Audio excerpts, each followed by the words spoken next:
Bonjour à tous, voilà, je vais vous faire une petite vidéo un peu rapide, un peu à chaud, parce que ça bouge pas mal en ce moment pour moi, et peut-être pour vous aussi. Voilà, juste pour vous parler des événements astrologiques qui arrivent là dans les jours qui viennent, là où c'est vraiment une bascule, là, le milieu du mois de mai, on va dire. Il y a pas mal d'événements, voilà, astrologiques, on va dire.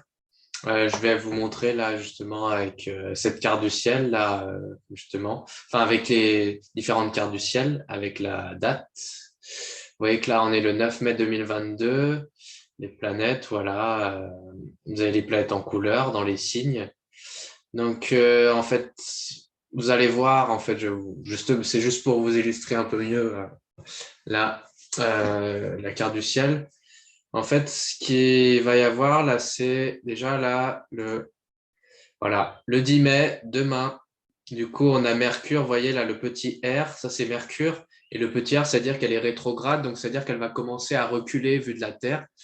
Donc voilà, Mercure, c'est quand même la pensée, la communication. Donc, vous étonnez pas si au niveau de la pensée, de la communication, c'est beaucoup moins fluide là autour de ces jours-ci, voilà, parce que justement Mercure, il est en train de, voilà, il va changer de sens, voilà, changer de sens, et du coup, ça va nous permettre de mieux, mais en fait, faut pas le voir justement, hein, faut pas le voir comme quelque chose de négatif et tout. Il y en a qui vont dire Mercure rétrograde, c'est des retards, voilà, c'est problème de communication, mais en fait, moi, je le vois plutôt comme une opportunité en fait à revenir en arrière sur des façons de penser, de communiquer qu'on avait et en vue justement de les améliorer, de les perfectionner, ou de récupérer, voilà, de peut-être revenir à des idées ou des relations qu'on avait mis de côté en fait.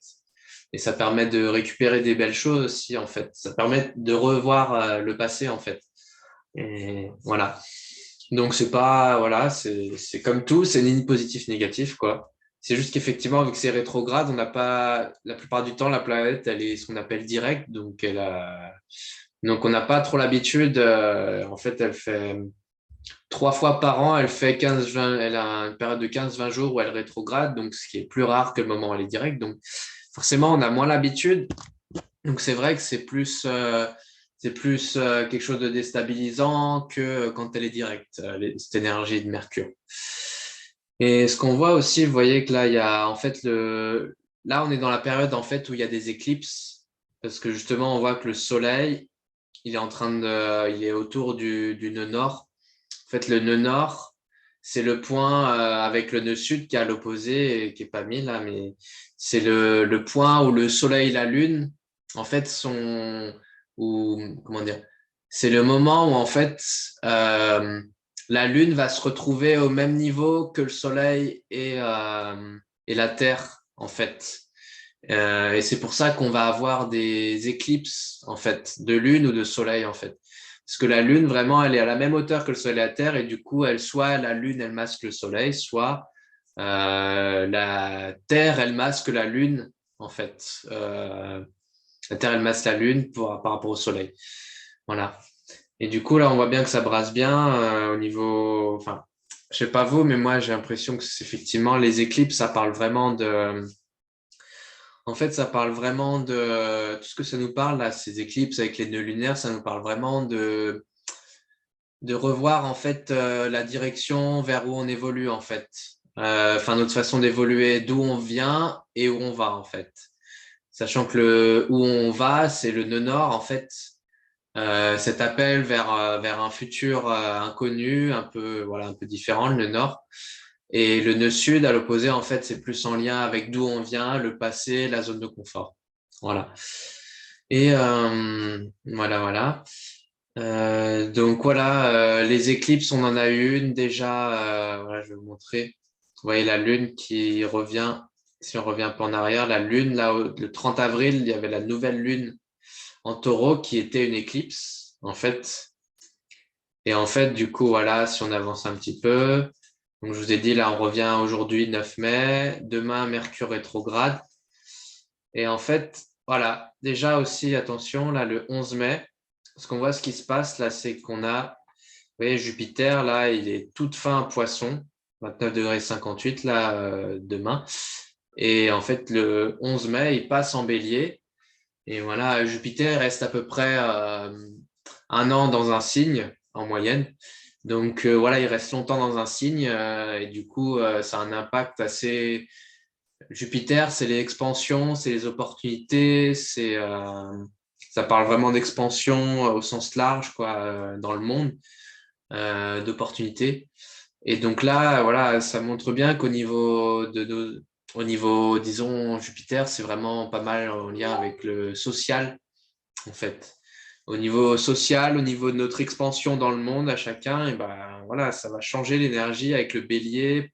Par rapport au poisson, ça va être beaucoup plus dynamique, ça va être plus impulsif, donc attention, ça va être plus rapide, ça va être plus direct, on va se sentir plus actif, plus dynamique. Voilà. Attention à bien canaliser cette énergie, justement, dynamique, active et idéaliste aussi du bélier. Voilà. Voilà, voilà. Et voilà, donc vous voyez, c'est quand même aussi un aspect assez important, Jupiter en bélier, voilà, il va rester jusqu'au mois d'octobre en bélier. Donc cette énergie dynamique, voilà, d'action, elle va nous suivre du 11 mai jusqu'en octobre, à peu près. Voilà. J'ai pas la date exacte là en tête. Ensuite, vous voyez, là, si on avance encore un peu, on arrive voilà, on va voir plutôt à peu près la pleine lune. Quand la lune, elle sera, voilà, je vais prendre avec les degrés exacts. Voilà. Que la lune soit à 25 degrés 18 comme le soleil là. Vous voyez que là, on aura la pleine lune le 16 mai, donc dans une semaine. Voilà, qui sera du coup une éclipse de lune en scorpion.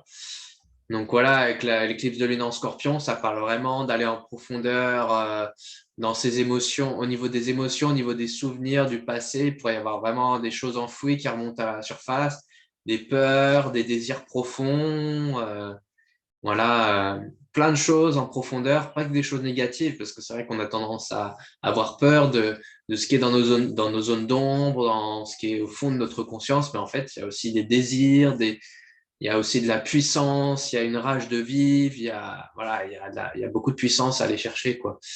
Euh, et du coup, voilà, ça va bien nous brasser, d'autant plus que là, en fait, là, l'éclipse de lune, elle fait beaucoup d'aspects. Ce qu'on voit, c'est que là, la pleine lune, là, c'est l'axe Soleil-Lune. Elle va faire beaucoup d'aspects avec d'autres planètes. Il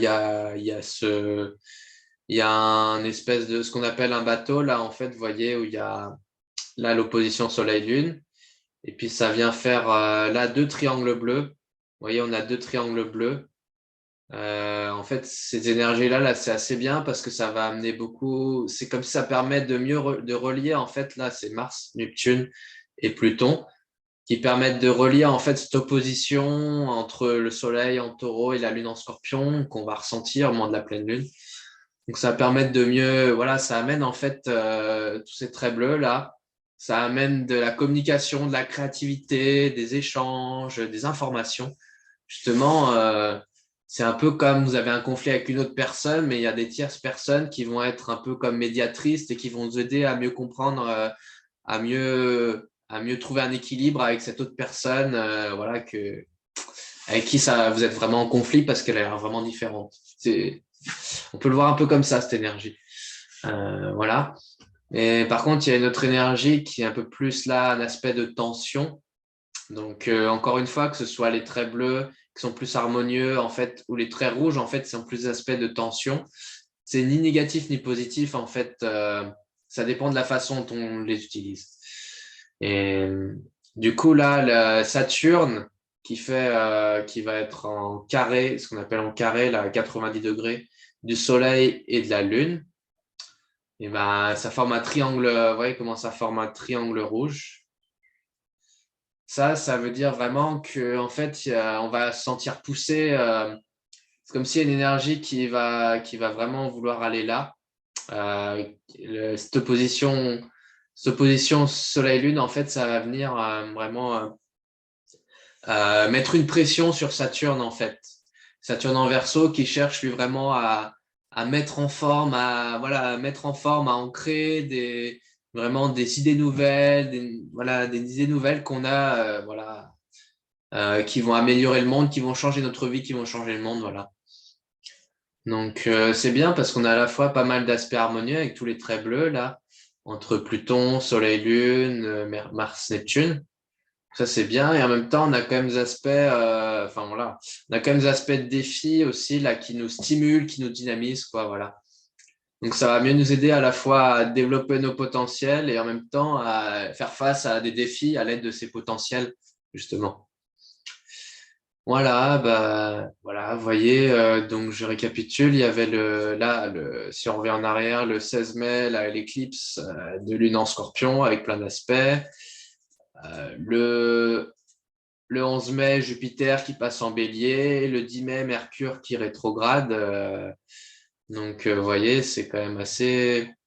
Voilà, là, dans les jours qui viennent, ça va être assez costaud, donc vous étonnez pas là si ça bouge pas mal dans votre vie au niveau collectif. Voilà, voilà. Merci d'avoir regardé cette vidéo. J'espère qu'elle vous aura éclairé, voilà, que vous l'ayez vue, quel que soit le moment où vous l'avez vue, peut-être même si c'est dans longtemps, ça pourra peut-être vous aider à mieux prendre du recul sur ce que vous avez vécu à ce moment-là. Voilà, je vous souhaite à tous une bonne journée et à une prochaine.